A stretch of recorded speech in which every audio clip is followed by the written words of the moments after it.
Welcome back to the podcast, everyone. I'm excited to have a fabulous guest with me today. We have Kundycki, who is another beautiful relationship and intimacy coach. We are diving into more all things Tantra. Of course, as you know, if you follow along, we're going to be, diving into whatever kind of feels alive. And wherever we go to today, we actually don't even know where it's going to be. And that's the exciting part. And one of the actually beauties of Tantra, I think, actually that surrender, that openness, that curiosity to go with the flow and play. So welcome. Thank you. Thank you. I'm excited to be here. Lovely to be here with you, Kim. So good. It's very late at night for you, so I really appreciate you being here and playing. So let's dive in. Please tell us a little bit more about you. Who are you? What do you do? Let's start there. O- Okay, so I'm Ev, and apart from being a chocolate-loving Belgian, I also help individuals and couples with like having a better relationship with themselves first and foremost, and then with their beloved, inside and outside the bedroom. So yeah, in some ways, I see myself as a guide on a path of self-realization through joy and pleasure, and seeing relationships as a spiritual path also. Beautiful. We talk the same language, totally, inside and outside of the bedroom, all of that good stuff. So, what brought you to Tantra? What brought you into, being in a relationship and intimacy coach? What was that journey like for you? Oh, juicy.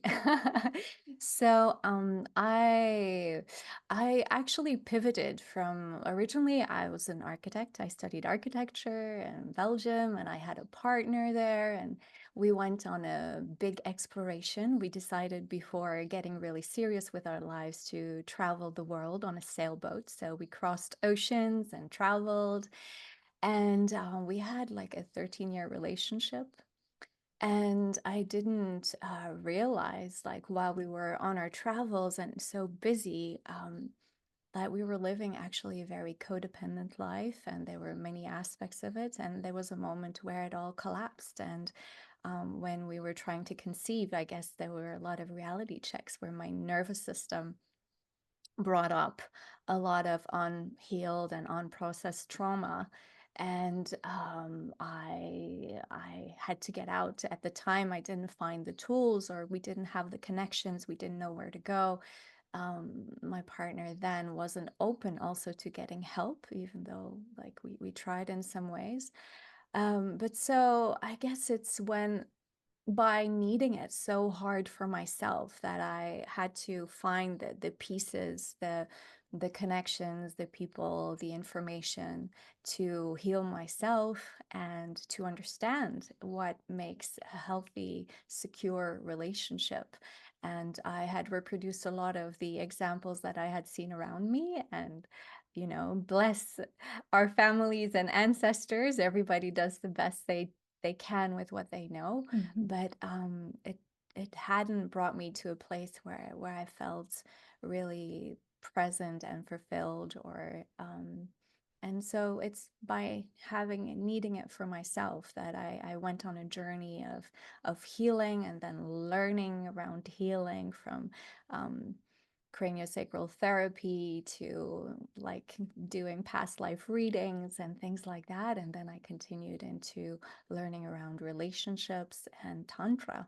And it's actually through a next relationship that yeah, experienced a completely new level of sexuality, of presence, of like, how would I say, mystical experiences in the bedroom that made me wonder, like, Yes. what is this?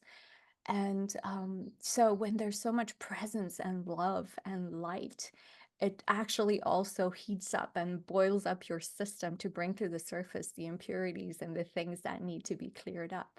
And it did that in a Mhm. very, very intense way. Mm, And I give was some like, examples of what happened there. so I experienced unwanted intimacy as a child, and so there were a lot of memories in my body. And so when having certain sexual experiences in the moment, I could be really fully in that love. But then after the next day, or I would have these memories come up, and Mm. like really intense, like my nervous system would go crazy, and I didn't Yeah, know how to hold. haywire. I didn't even know what was happening, you know? I didn't understand what was going on. I was like, there was such a contrast between being in this love, being in this connection, being in this presence of like being so close, intimate, and there for each other. And then that was bringing up these big emotional issues. The And next then day, which I find so interesting. yeah, the Like, next day or a few you days know, after, yeah, or there would be like the system would close down. Have you you would feel experienced the that also? like a contraction. And Yeah. what would it feel like in your body? And you probably didn't have words for it, but what did it feel like in that contraction? What do you remember feeling? Just really upset, confused? Yeah. Oh, it's even hard to put words to it. I think there was like a mixture of freeze, a mixture of um like fight and flight as well. You know, it's like really these trauma responses, like, and I would project that onto my partner, but I wouldn't understand what was going on. I didn't know how to hold the trigger. So one of the things that I'm Interesting. realizing that I'm here to learn people that I work with is how to be in trigger, how to hold the trigger, how to understand better and not make assumptions that this is happening in my body, so this is the full truth. It's like going deeper and not being so scared of feeling what's happening, so that you can get a deeper understanding and deeper connection, and a release and a relief of Yeah. certain layers that have been archived through time. Just put in And there and stored. It's like instead you're learning how to, oh, it's here. Okay, let's just be open and curious with it and have love and compassion with it. It's just here for a moment. And I know it's yeah, going to pass.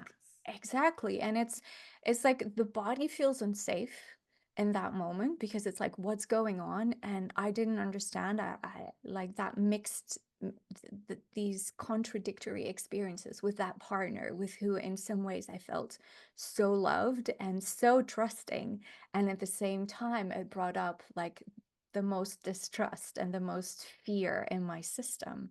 So Mm. it was all these activations that were bringing this opportunity to choose love over fear, but I didn't understand what was going on. Yeah. So how did you? I really want to hear how you what did you do? How did you play with this? Oh my, I mean, it's been quite the journey. And again, at that time, I didn't fully have the guidance or the right, like, the people to explain to me what was going on. So I was very clumsy with it, and that relationship, unfortunately, well, didn't last. And maybe it wasn't meant to, because it brought me to other things, but it was really what initiated me to dive deeper in the multi layers of what a healthy relationship with self and with the other is: communication and patience, and just not wanting to run away when the emotions and the energies like take over your body. So it's been a gradual process of flirting with the invisible Mm. and like connecting to these energies, making them friends instead of running away from them. Mhm.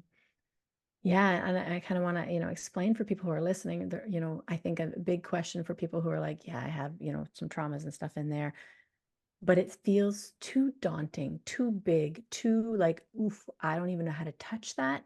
It's so huge that I'm afraid I will not make it and I'm going to fall apart and be, this bottomless pit. So, and I hear that over and over and over. So I'd love to share for the listeners who are listening who are like, yeah, like I want to go there, but it feels so big and so huge. We can even just share like what are some of the ways that you help your clients now if you're hearing some of these, couple days later or the day later or even during intimate experiences where they're like, I can feel this fear, this flight coming up, this fight and flight. I want to project, I want to yell, I want to get mad, I want to self-sabotage, I want to leave. How do you help your clients hold it now? Great question. Thank you for that. Um, so there's multiple layers. I think first and foremost, if it's already a client, there's already a huge thing of understanding that, okay, you are in a container where you learn to be held, and you learn to understand that by having somebody with you that has a more regulated nervous system, it's a lot easier to go through things. Mhm. And then There's so co-regulation happening. co-regulation happening. And then when it comes to couples specifically, like there's an aspect of understanding and teaching, sharing, almost like, okay, you can expect this. And if this happens, because there's a lot of like specifically men that are like scared if a woman starts to cry after a beautiful orgasm, or after having, it's like, what did I do wrong? What's happening? But it's actually like, once you understand, like, wow, there's this movement of energy happening in the body that's clearing and cleansing and purifying and making space for other things. And that is just, it's such a gift. And it's actually Mhm. formidable, for some reason, is the word that comes up right now, that like that, as a partner you can hold a space where that is welcomed, Yeah. and that can happen, and that's It's so all juicy and welcome. beautiful. Exactly. So when you know, like, okay, you can expect everything, and that's okay. It doesn't mean you've done something wrong. You don't need to take it personally. And then it becomes this great adventure that you can have in the bedroom. Yes, this Like, curiosity we get to play with where, yeah, we could go into outright pleasure, ecstatic pleasure, different heights of pleasure. But then, even myself in the same lovemaking session, you can go into grief, yeah, rage, despair. It's different. It's exactly. it's really cool to play with. And again, when we allow it all to be welcome, Yeah, it's quite a healing. It's super healing for me. It is, like you said, this release, this cleansing, this opening, this deepening, this weaving, this whole yeah, collection of experiences that are possible and are available to us in healing, but through intimacy, through connection with a beloved that way, which we actually can't get to on our own exactly. We can do so much of our own healing yeah. It's on our own, exponential with a partner. but it is There's an exponential extra, yeah, there's an extra layer that happens. because of the And triggering, because of the intimate partners that actually bring up also, I think, our stuff to life to be healed.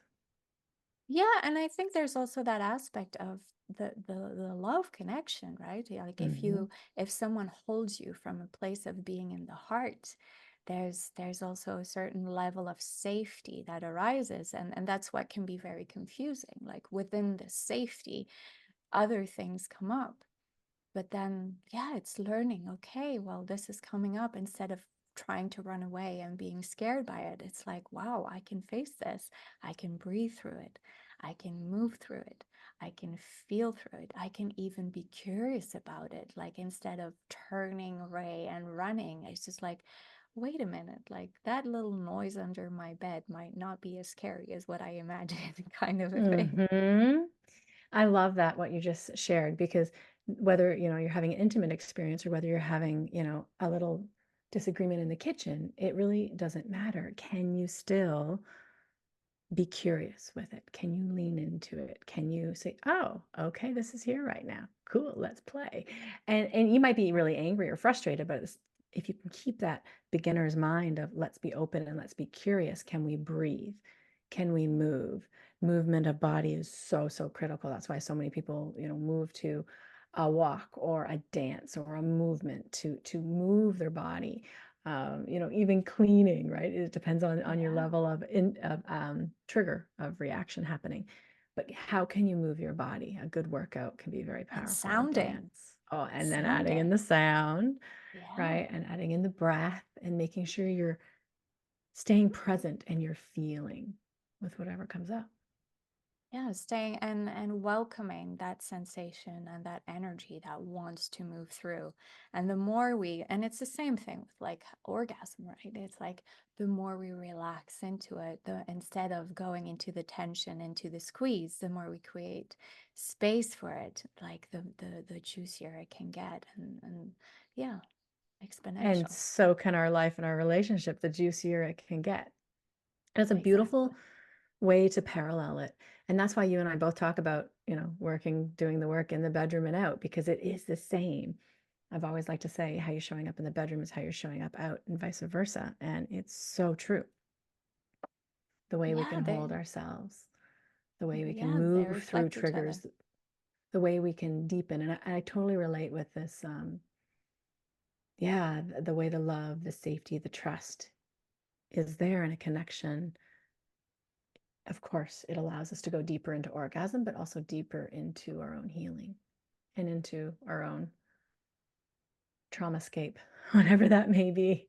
It's expanding that ability, that container to be present with everything that is, with all these sensations and just with the power of life. Hmm. Hmm. Yeah. So I want to go in a little further there. So you found this journey, you started to play with this one partner and explore with Tantra, but Mhm. then you continued down another, like continued through another journey after that. But what would you say that Tantra on the whole has done for you? It's done a bunch we just shared, but if you were going to list all of the things, and you know what, before we go there, let's break down what is Tantra to you? Ooh, okay, that's a big question actually, It's because always a big one. there's Yeah. multiple definitions of Tantra, and I think it also really depends if you look at like, are we looking at the wisdom tradition? Are we looking at classical Tantra, or are we looking at Neo Tantra? Many people correlate Tantra as Neo Tantra as sexual things, but actually Tantra, like the wisdom tradition, is an incredible science of awakening. It's a wisdom and a science with a bunch of tools that allow you to connect to this awareness, this presence, and the self-realization. Like, who are we really? What am I? Like, Hmm. and the neo tantra part is more like this combination of this wisdom, this juicy tradition that has like the science, because within the wisdom tradition there was almost like a speck of dust of sexuality. It was a Yeah. teeny tiny part. There's the knowledge of like research of science of sound, and they have their own astrology and meditation practices, and then yoga and like the movement. And so there's so many layers, but Breath. sexuality was breath. Yeah. Yes. Yeah. Whereas, like in Neo Tantra, sexuality took on a bit of a bigger role, because also it's what a lot of um, how would you say, like homemakers, Mm. are having as part of their life. We're not like monks that are living in a cave somewhere, in the mountains. Like we have a daily life, and sexuality is very much part of our daily life. Like and there's something incredibly sacred and divine in sexuality. Every single person that is here came through sexuality. Um, Exactly. so it is actually a beautiful terrain of spiritual practice. For me, I see it specifically in a couple. Like that's what I love to teach. Some people, explore with more open relationships, but I find that the depth that you can go to with a partner and have that spiritual practice, where you see that a lot in couples that have been together for a long time, when sexuality becomes habitual, and or you've got these ways and you're used to it, and you do the same thing over and over. Like there's that desire for something more, for something bigger. And Hmm. like in that way, Tantra opens these doors to something much bigger, to something very devotional, and seeing the divine in your partner, in yourself, exploring um, the body, exploring presence and a whole other level. So, what it brought for me is just a completely different understanding of what I am, the soul that's Mm-hmm. having an experience in the body instead of like this personality that has to do this and that and conform to these expectations. It just opened up a whole So, new level, fractals of possibilities. What is yeah, it for you? I totally relate with that. In that it's opened up so much, yes, into the bedroom and in playing and sexuality, but into life, into Mm-hmm. deeper connection, deeper communication, really understanding who I am. I love the really coming home in my body, feeling Yeah. safety, trust, presence, compassion in my body, for my body. So it's made a difference in body love. It's made a difference in the way I show up for myself. It's made a difference in the way I speak up for myself, the way I hold boundaries.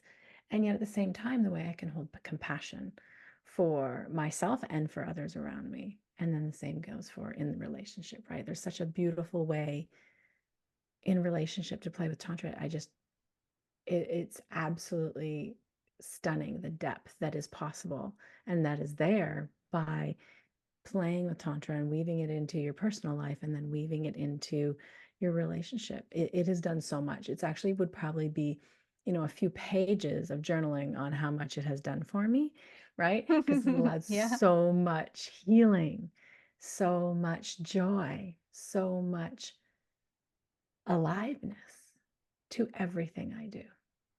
Yeah, I love what you're sharing. Yeah, it's so true. And I hear that also with some couples that I work with, like how they notice that even in the workplace or in other relationships or even, with their children, like having an other ability to be in trigger, to bring that level of compassion and patience with certain emotions that flare up and a whole other understanding. And I think that's what's so beautiful. It's like it's exponential, right? It's like the more we do it, the easier it gets. And then I for sure would say that for me, it's up like or it pushed me to up level on another level, which is like business. Like how do I show up in business? And because business is a spiritual practice in some way as well. Like Absolutely. there's so many ways. And I think by having had this ability to do the breath work and be with all these emotions, then when something arises in another aspect of my life, then I can be more present with it. Hmm. I love that. And you said something there, and I wanted to bring it up, and then my brain went doing. Um, we talked about triggers. Oh my gosh, my brain went blank. Okay, well, we were there for a moment, and it'll come back in another moment. Perimenopause. Um, yeah, we're talking about relationships. Hmm. Okay, well, it'll spin around. So actually, that is one thing I wanted to share. I got it. Came back. It was spirituality piece. The spirituality Beautiful. piece. So many people hear the spirituality piece of Tantra, and it doesn't have to be, but it definitely can have this deep component of spirituality, this Mhm. sacredness, and it can scare them, especially men, I find. Do you hear that from your male clients that come to you? Mm, hmm. That's a good question. Wait, in my head, I'm going through a few clients. Mm-hmm. A few and then a few not. I have to say, I have been amazingly surprised by the depth and intuition and like how profoundly connected some men have been that have showed up in sessions with their partner and to a level that like I didn't even know was even possible. Mm, I've beautiful. I think it might be also because some of the people that make it to do sessions are already more open and ready for that. But I've definitely, and I would say I've had partnerships before where there was this fear, like I don't want to go too close, like I don't know what might like the Pandora's box. I Mm-hmm. don't know what Mm-hmm. could happen if I go there. And that's like the fear of the healing of the trauma of it's so big and I'm going to fall apart. Yeah, and I What will think this. happen? Who will pick me up off the floor? Who will close the box, right? Who will contain me? And if anything, I've learned through Tantra and through this healing work is I will hold and contain myself better than I ever have because it gives you the tools to do so. Exactly. Exactly. Yeah, it gives you the tools, it gives you the practice, and it gives you the possibility to practice that also together with a partner and to up level each other in some ways, you Mm-hmm. know?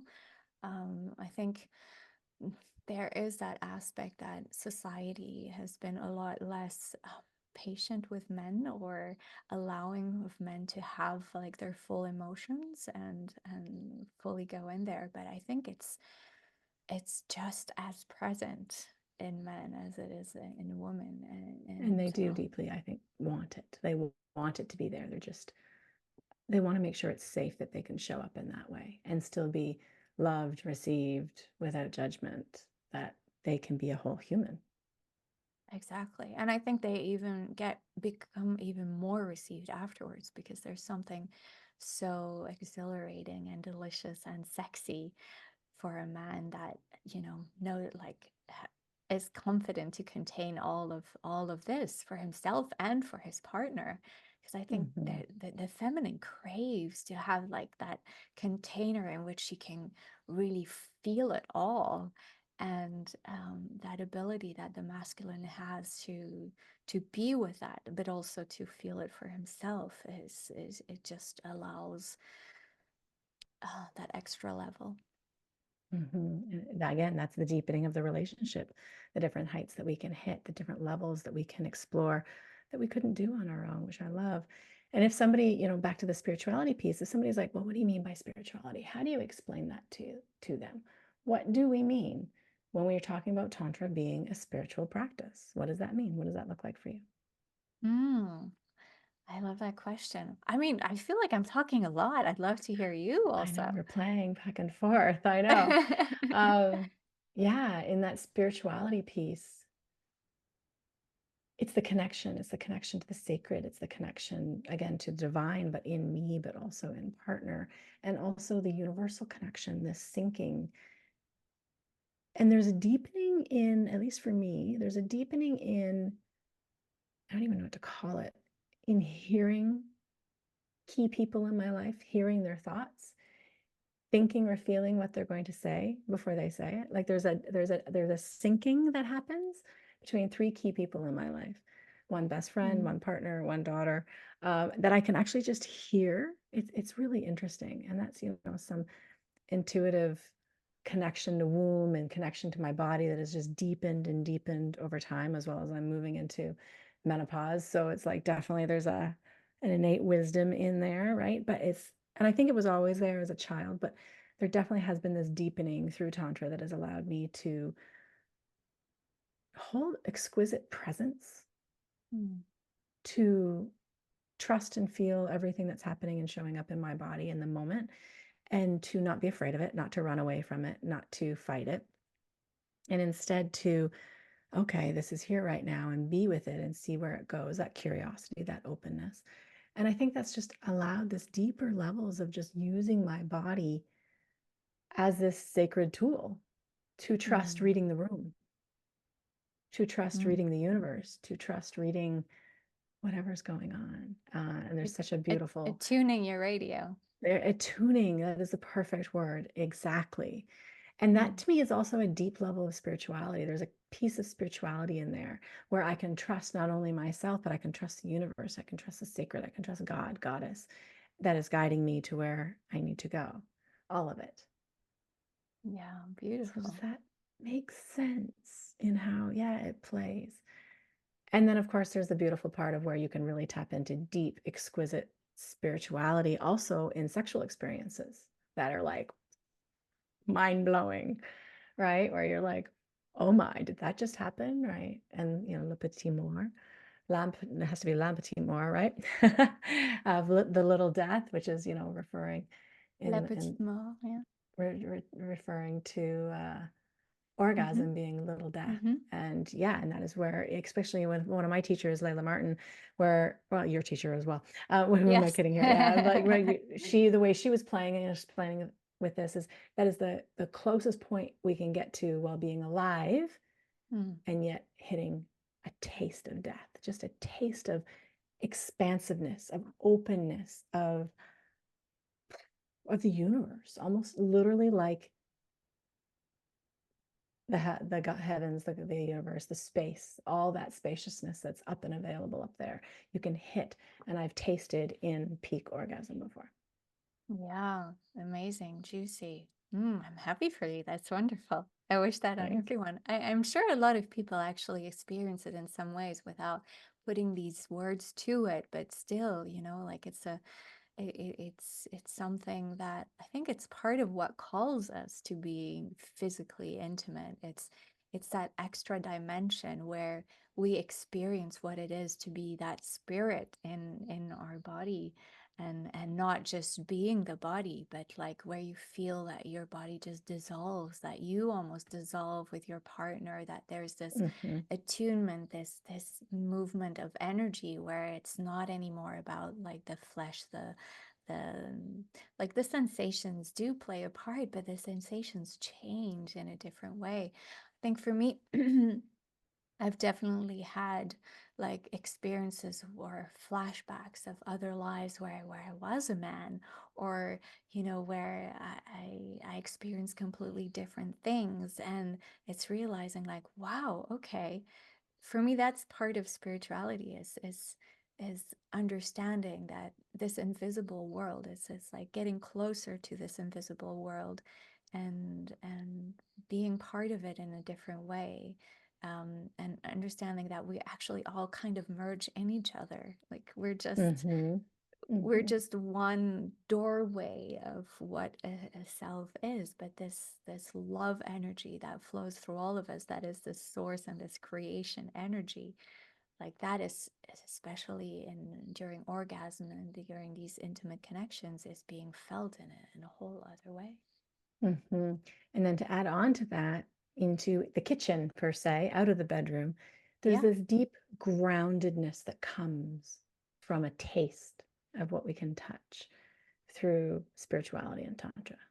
I find there's this deep, that groundedness, that able to hold my own triggers, that ability to hold all of my emotions, even if it's outright rage or terror or despair, comes from being able to connect spiritually and play in the tantra realm, in and out of the bedroom, all the practices, all the tools, the meditations.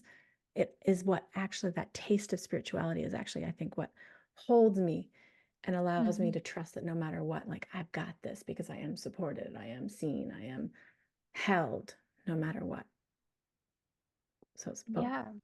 And it's like you said, it's these moments sometimes in the kitchen, or really random moments where I can have that with my cats, where I'm just having a cuddle with my cat, and I'm looking at like the intricacy of this being, and just feeling like that magic of life that's happening in that moment, the sun going through the leaves and the trees, and just like, yeah, the juiciness of life, and just surrendering to that feeling of bliss inside in Mm-hmm. random moments, Mm-hmm. simple, basic moments.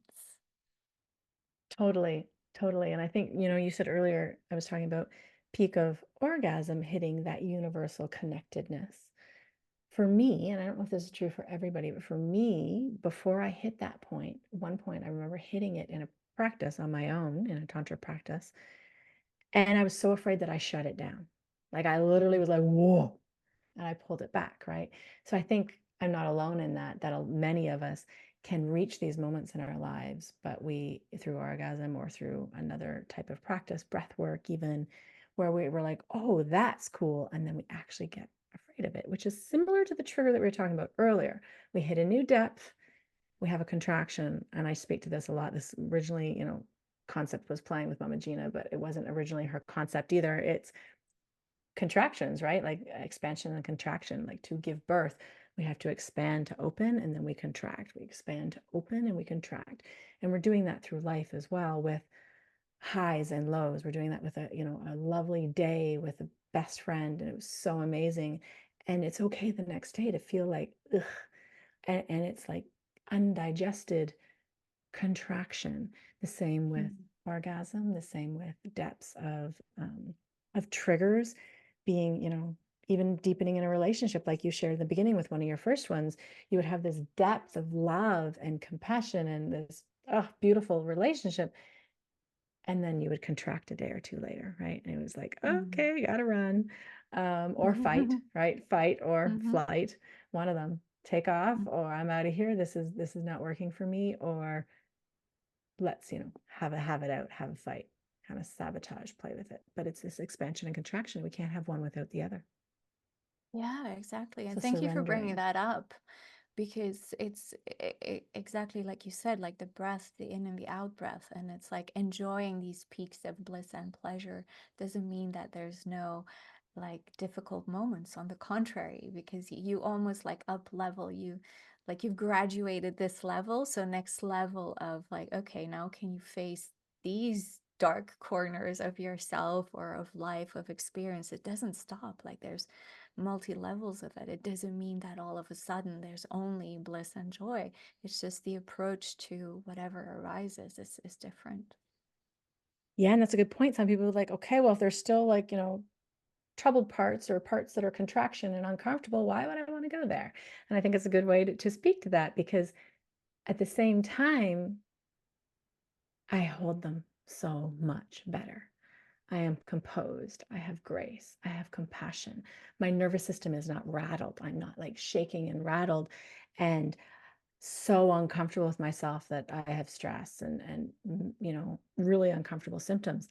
I still can hold, some people might go into a depression, right? They might go into Hmm. a really long bout of anxiety. There's so many different things that come up into our lives. And instead, I find I'm learning how to hold these things with grace, with compassion, with love, still in my pleasure, still in joy. I can still feel joy and laughter the next moment. I'm holding it and I'm grounded, regulated, not reacting, actually. And you mentioned it a little earlier. I wanted to say to it, being. I was in the being, right? In the feminine, in my surrendered state, which ends up being so much more joyful, so much more Mm. filled with pleasure. It is definitely easier to hold even the harder levels of stuff that shows up Hmm. now than it ever was to hold a basic little argument with a child or something else way back when. Like, it's just so much easier because you can see it for what it is. Yeah, yeah. And I love what you said also, like the the triggers change. You get triggered less easily, but when you are, there's a whole other way of approaching it. I think it's almost like learning a skill, like learning the piano. You learn a certain level and then you expand your range. It's the same Hmm. thing.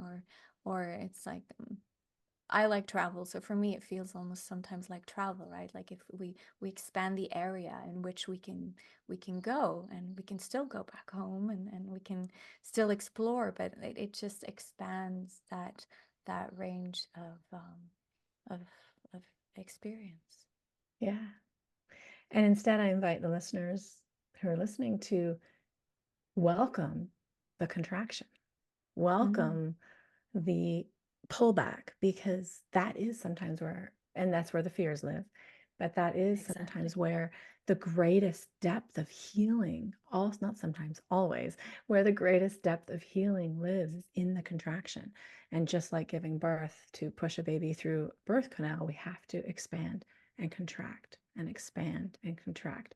And if we want to grow and if we want to heal ourselves, our relationships, just really feel what I hear from a lot of people is they want to feel connected. They want to feel alive. They want to feel joy. They want to feel happy, right? And this Mm, is where, and we have to lean into the contraction, which is our shadow work, which is our triggers, which is our trauma, all these places.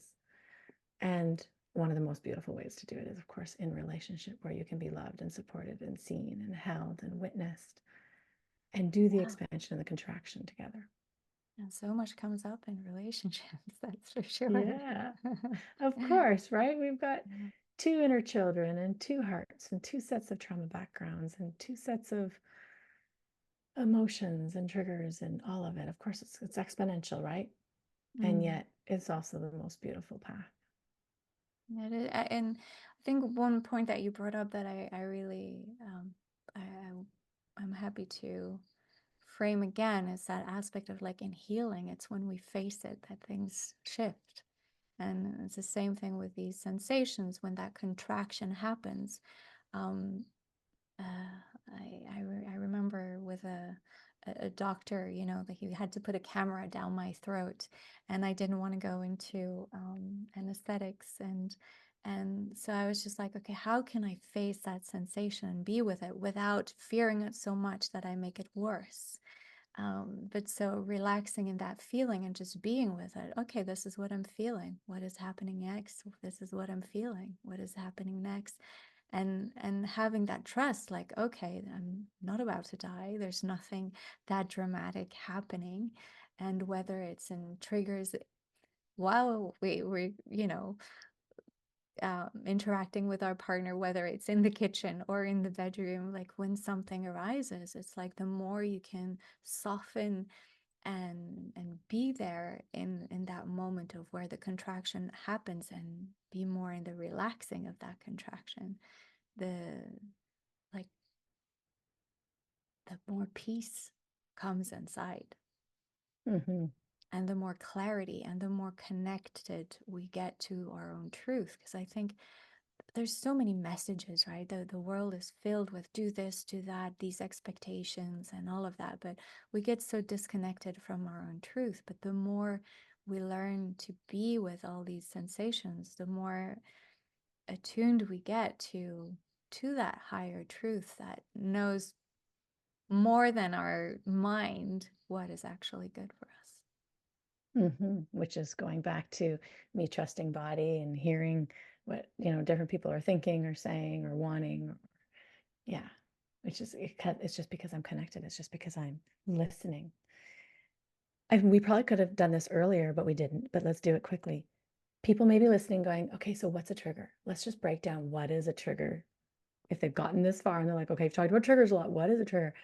So for an example of a trigger, for me, it could be a child, a partner, doesn't matter, somebody at the grocery store says something or does something that makes me, what is the word for it? Makes me contract.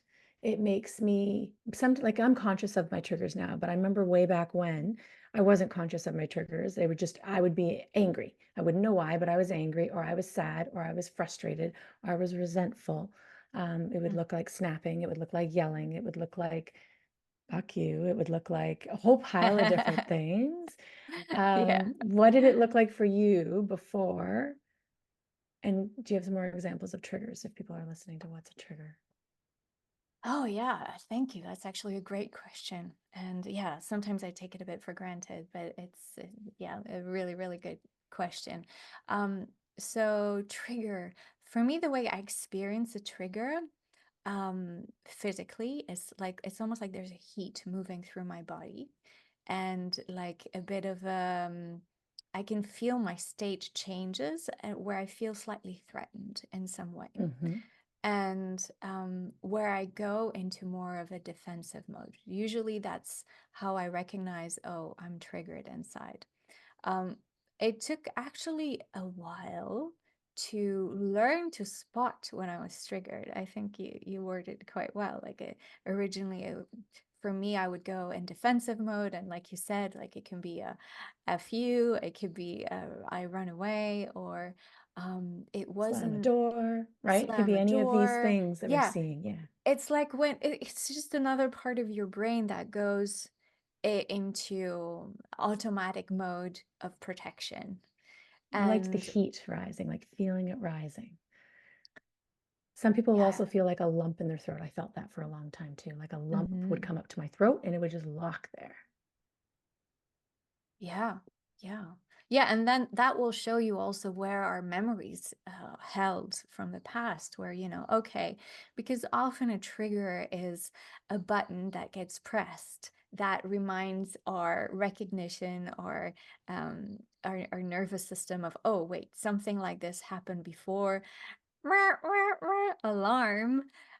This is going to be trouble. We're going to have pain, or I need to protect myself. But so it kind of goes into that automatic mode. But by first of all realizing, oh, something's happening in my body and my system, and just that is already such a progress when that can happen, when someone To can be like, recognize it. oh, wow, I'm triggered. And I think one of the things that I teach couples is like, let each other know. Because usually it's beyond what's happening between you and your partner in the moment, or it's beyond that. There's usually a charge, there's an energy in the background that's like pushing it, making it stronger. And that's when things go out of whack. And yeah, I love, like, there's multiple, relationship teachers, but one of them that I really appreciate as well is like Donna Eden, the way she talks about, like, if you're aware of an energy that shifts and moves, like, see it as this and give yourself the space to be like, oh, okay, something woke up inside. How can I first regulate my nervous system or make my environment aware that, okay, in this moment, I might not have the most balanced reaction because there's something else playing in the background. Hmm. And you said you recommend that your clients make their partners aware. Depends how triggered. If I was very triggered, I could say, I'm having a moment right now. Hmm. I love you. I will be Yes. back in 10 minutes or 20 minutes or 30 minutes, right? It's not, just give me a moment, but I'm coming back. That could be a very triggered way to handle it. I don't need that as much anymore. I can actually just sit through it and go through it with myself in the moment. But what do you recommend to your clients when they're triggered? Do you just recommend that they just say, hey, that triggered me? Because it might not be the best time to actually have that conversation. Yeah, totally. And usually it isn't. Um, so it depends on the type of sensory style I think that the partner has, that it's good to know what works. So I don't think there's like a one size fits all for everyone, and that's what I love in private sessions. You can give a lot of guidance and tips and tricks, but in private sessions you learn to figure out, like, what is your unique language, love language together. How do you both function? How are you different? Somebody that's more digital, functions with the mind, might react very differently than somebody that's kinesthetic and very more in the feeling and the emotions. So I like to actually ask them the question, when this arises, what would you be able to receive, or what would you be able to say and to give? And Right? it What do you usually comes need? down, yeah, exactly. What do you need? And it usually comes down to, like, okay, something happened, in whichever way you share that. Something happened, and I'm realizing I cannot be in this full presence. You wouldn't say it in those way, but you can have, like, your magic word or your secret sign. It can even be just like, okay, or ooh, Yeah. it's like, I need a break for a minute. Yeah. Before Pause. It could just be a pause. I, pause. I felt that come up Stop. in my body. Uh, Yeah. I need a moment. And that come up can be that defense mechanism that I'm going to yell at the moment, or I'm going to cry, or I'm going to run away, or I'm going to just sit here and let you do whatever, right? The fun, right? Or there's all of these Mhm. responses that can come up. These are triggers, these are trauma responses. But basically, it is, to summarize, our brain, like you said, the frontal cortex going, Mhm. I'm in danger here. This Mhm. reminds me of a past lived experience. It might not be true right now, but we're not going to deal with that part right now. We're just going to consider it true. So body just goes into Yeah. a fighting, a projecting, a running away. It could be a slamming door, running to your room, getting in the car. Uh, I did the fight. Fight's pretty straightforward, right? Like actually arguing and fighting, flighting, the running away.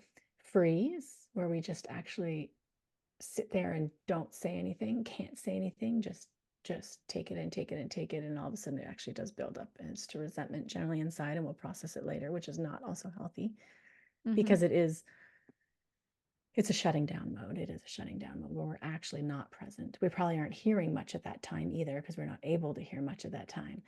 And then there's the fawning where we're like, oh, absolutely, yeah, yeah, appeasing and Yeah, leaning into yeah, absolutely, what do you want? But again, that's going to lead into the resentment and the frustration later once we come out of the fawning or out of the freezing. exactly. I think what's beautiful is when you make your partner your favorite object of research in some way. Mm. When you're like paying attention as if you were, I don't know, it might sound weird, but in a laboratory, right? And just like learn to understand, because there's two ways it can go, right? There's the person that's triggered, but there's also the partner. If the partner isn't triggered, they can also, like, I noticed that in my relationship. I can notice on the mimic of my partner, the way he reacts, his posture, when something happens, sometimes even before he does. And instead of The choosing to tone, go at it, and instead of choosing to be right or whatever, um, you learn to be like, oh, okay, wow, you're going through something. Like, is there something you need? Did something happen? So both partners within the team, and that's what I love, is to teach people how to become allies in love, like be allies in each other's lives, to like you marry each other. You, like I said earlier, I've never seen my face with my own eyes. Maybe the, I don't know if I said it, for some reason it came up as if I said it, but like I've only seen the tip of my nose. So there's a lot of things that happen with me that I'm not even aware of, but that my partner might know.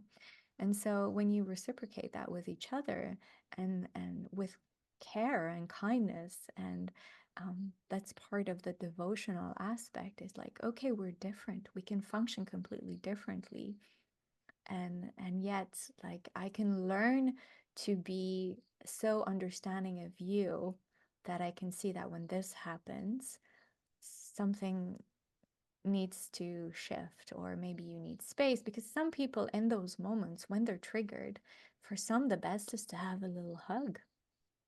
yeah, mine is not space. I do not need space. And I find a lot Exactly. of women push away, but they actually don't want space. Yeah, They yeah, really that's a want very the hug. They really want the lean in. They really want the, don't run away from me right now.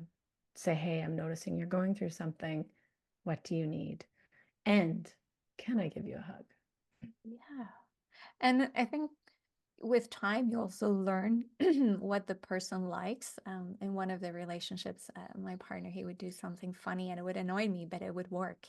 He would like wave above my head. He's like, okay, you've got some weird energy. And he would just wave, and that would work. It was weird. It was like, it would make me giggle and laugh, and somehow it would get me out of my funk. So, Mm. You were seen it, in it. You were I was, seen. I was seen in it. And That was enough. like, that was it. And sometimes, the tricks are not useful if if they're Yeah, used everybody's in the different. wrong way. Mhm. It's like if you're If you just walk up to almost, your partner and start waving to their head, they're not going to react well right now, right? You have to learn to. you have to learn. And also it's like, yeah, sometimes we also cause the issue, and it's a form of like also self-restraint in those moments. It's a choice, because many of us are just trained by cultures, movie, and like we love the drama. Like most movies, Hmm. what happens is loving the drama, loving the excitement, and the fight, and the The chaos. argument, and the chaos. And so understanding that some parts of us might actually really enjoy that. And if we grew up with that, we're super comfortable with it. That is what is comfortable, right? That is what we know. So you can get into a new relationship where, things are good. Things are really good. And it can feel really, really uncomfortable because you're used to chaos.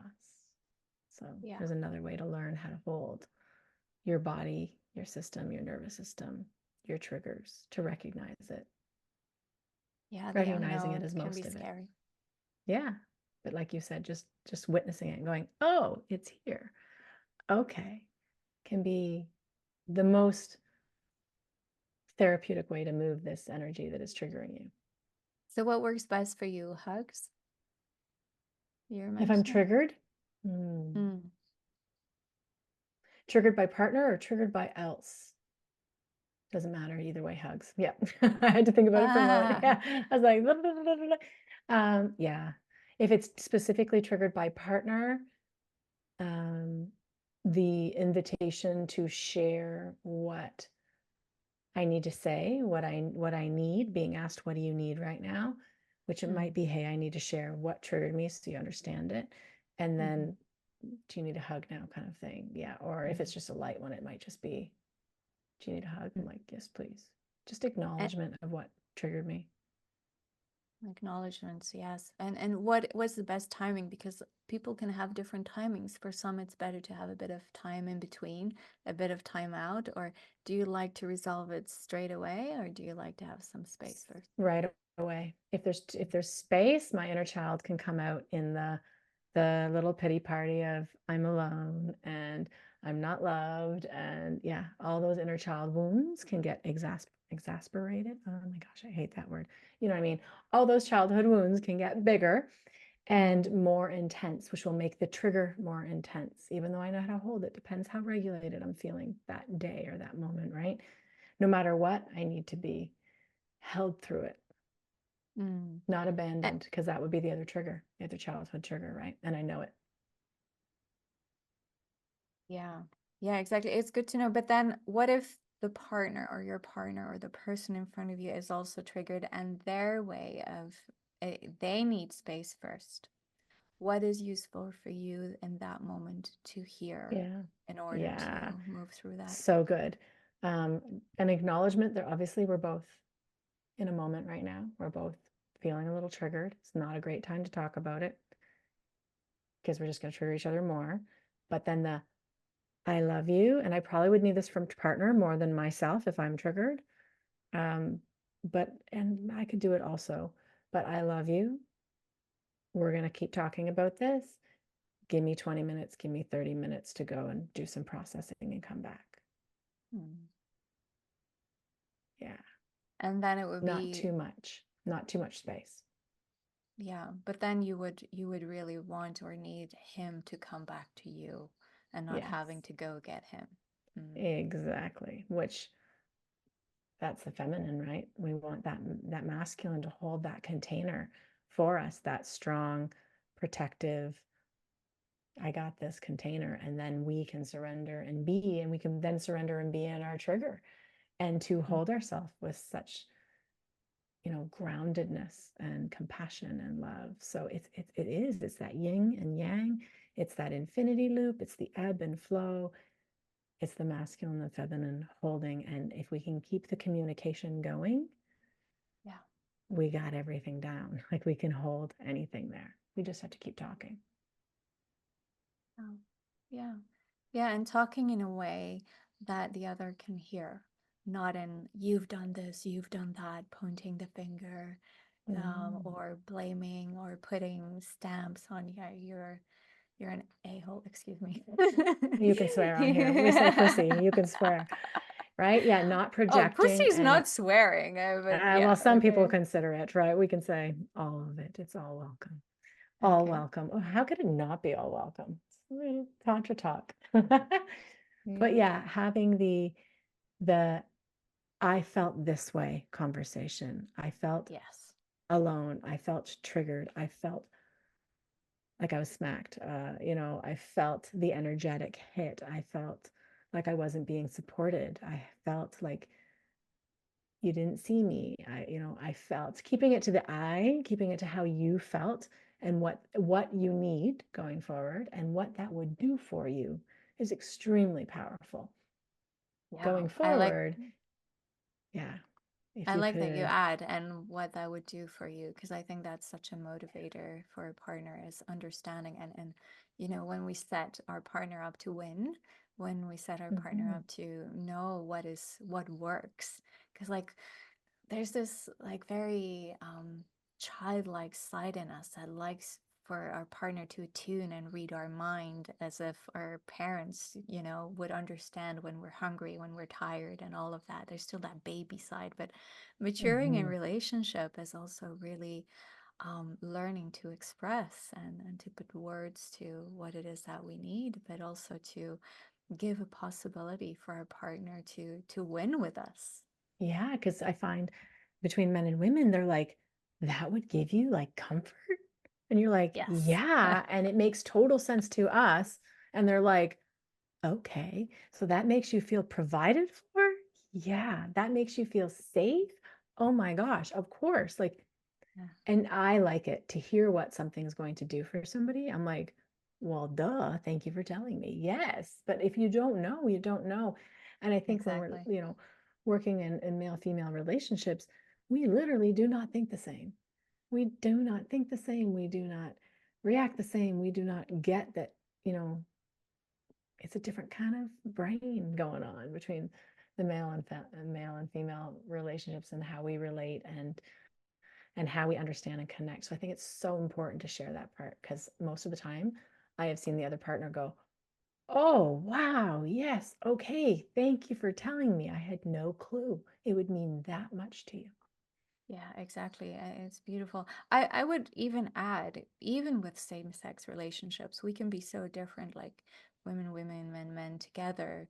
Um, Sometimes one has more feminine traits or more masculine traits, but even apart from that, just our sensory style, the way we come in, if we're more visual, more auditory, more kinesthetic, more digital, the way we process the world can be so different, and the environment in which we grew up, like whether your love language is more gifts or words of affirmation, it can be so different as well. So I think that's the wonderful part about being in this laboratory together of exploration, of being curious. It's like, oh, what works for you?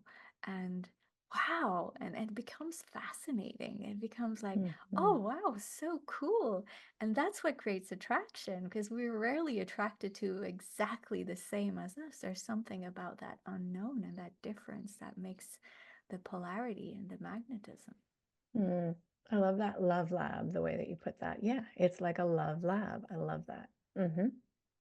Perfect. Absolutely perfect. I have one more question. I was going to end, but I was like, one more question because we've been having this conversation with my partner and I. Do you think we can Hmm. change our love languages? Yes, I do. Tell me more. I do. I do think, so I've just noticed it in myself. That's why I think it can shift. Um, so I think it can shift on multiple levels. So like the theory would say that our main love language is what we didn't get, and then our second love language is what we did get a lot. Hmm. Um, what is your love language? That's the interesting part. All of them. Mm-hmm. And yet, I do know quality time and touch is my number ones, and I can't separate them out. I've tried, but they are like right then and there. And yet, all of them. And I notice it in the way I give, and I notice it in the way I receive. So, for people who aren't quite familiar, so we've got quality time, Mm-hmm. touch, words of affirmation, gifts, acts of service. Observers, yeah. Did I miss any? No, you got the five. I usually add also space Mm. because some people really benefit from having some space. And I think specifically more men, I've noticed. For them, it's like, okay, you're going through something, I'm gonna give you space. So it's almost like they give you this time What and they want. space to, but it's not what it's not Not what what we want, but it is it's what not. they want. Yep. So it's like, okay, you're getting the gift of the man cave. You do not understand what big a gift it is, but it's actually, well, on my side, it's not a gift It necessarily. triggers me more. Yeah. So Yeah. it really depends. But I've noticed in myself that it shifted depending on who I was with. And having had, for example, one relationship in particular where his act of service, sorry, his love language was very much gifts, where before I would have been more judgmental around gifts and be like, like it became more, I learned to appreciate it because I was seeing all the ways in which he was showing me love through that. And the more I learned to receive it in that way, the more it also became a love language that maybe might have not been as present in the beginning. I love that. And you nailed it. It's learning how to receive Mm, that love language coming at you in whatever yeah. way your partner is trying to show you that they love you. Can you receive it? Mm, Can you be with it? Can you be curious with it? Maybe it triggers you, maybe it doesn't, but can you, yeah, practice just receiving even just 1% more of it right then and there, and then just another 1% the next time, and creating safety if there isn't safety in receiving that type of love. Can you create yeah. safety and trust slowly in your body and receiving it? Yeah. Yeah. That's a very big one. And I think also giving value to the effort that's being put in because it might not be your love language, but like if we don't see all the effort that somebody is trying to give you, like I'm going to give a silly examples, but my cats, they bring me dead rats. Mm. Mm. It's like, I'm sorry, cat, this is not my love language. Excuse me. No, I will not have this. Like, that's not what they understand. It's like, if I can look at my cat and be like, oh, wow, you're coming to give me this. Like, this is just like an act of love coming my way. It just shifts. And I think when we It's a can hard do one. that, The rats are hard. I'm struggling yeah. with the rats, but they're your cats, so I get it. Right? But when we Yeah. are in love with something, yeah, Yeah. try and look at your own cat or your own dog or your own child. It's like even a child bringing you a mud sandwich, right? Exactly. Exactly. And it's like there's so much love and care. And for them, it is like it's made with such devotion and like the excitement of I'm going to gift something and she's going to love it because I love it. Yeah, yeah. Right. And that goes for So, the quality time, the touch, the gifts, the acts of service, the words of yeah. affirmation, all of it. Yeah.